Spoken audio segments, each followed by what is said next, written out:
Hi, I'll be doing problem number 6 as for the link of my name. The standard deviation I calculated was 6, so I'll be doing problem number 6.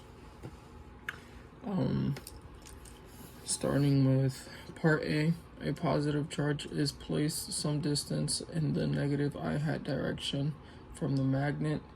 Figure 1, assume that no charges are induced on the magnet. So assume that the length of the magnet is much smaller than the separation between it and the charge. As a result of the magnetic interaction between the charge and the bar magnet, the magnet will experience which of the following? So you have a positive charge that's placed on some distance in the negative I hat direction, and then you have a bar magnet which is oriented along the y-axis that can rotate an axis parallel to the z-axis, so its north pole initially points to the j direction, or j hat direction.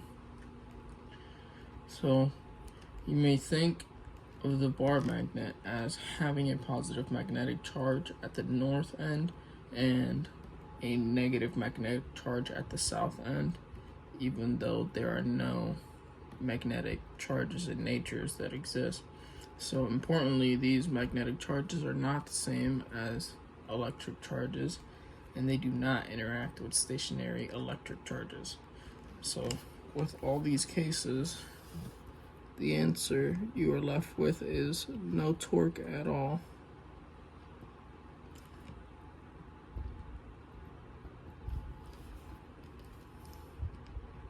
For part A.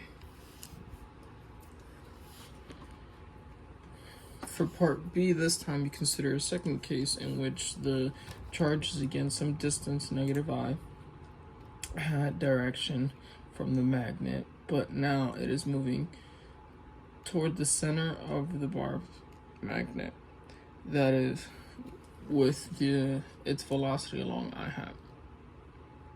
Due to its motion in the magnetic field of the bar magnet, the charge will experience a force in which direction? So for this is really only one type of magnetic force. It's just a moving charge will experience a vector force due to a magnetic field. So the force between two permanent magnets arise because of the circulating charge of the electrons in the magnets. So in reality, electric forces on the bar magnet might well dominate the magnetic forces discussed here. So in practice, substantial magnetic forces arise only for permanently magnetized objects and for current carrying wires that have significant numbers of moving charges in spite of being essentially neutral electricity.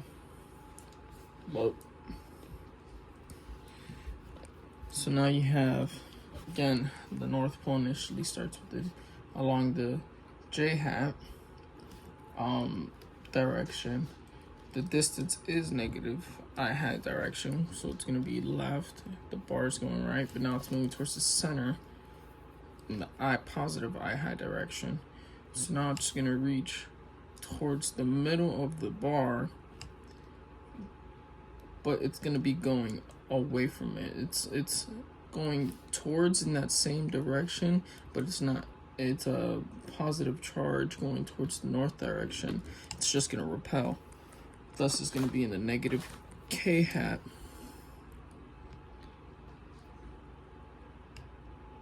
direction, almost getting closer towards the south part of the bar magnet.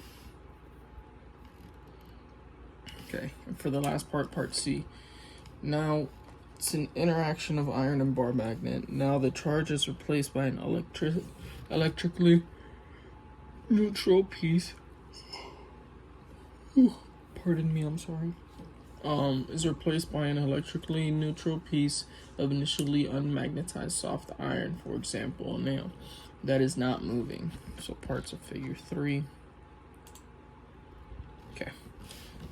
As a result of the magnetic interaction between the soft iron and the bar magnet, which of the following will occur? So, forces here result from magnetic domains, small dipoles contained within the soft iron that are aligned by magnetic force or magnetic field, of the bar magnet. So these domains may not be thought of as a small perpetual current loops, and their tendency to be aligned is called permeability. Whichever pole of the bar magnet is closer will dominate this alignment and will align the dipoles to attract that pole of the bar magnet. So really, that just ends up being whichever pole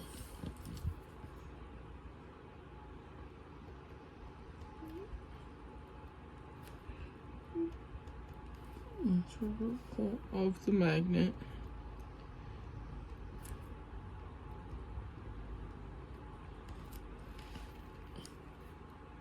is closest to the iron will be attracted to the iron. So whichever pole of the magnet is closest to the iron will be attracted to the iron. Thank you.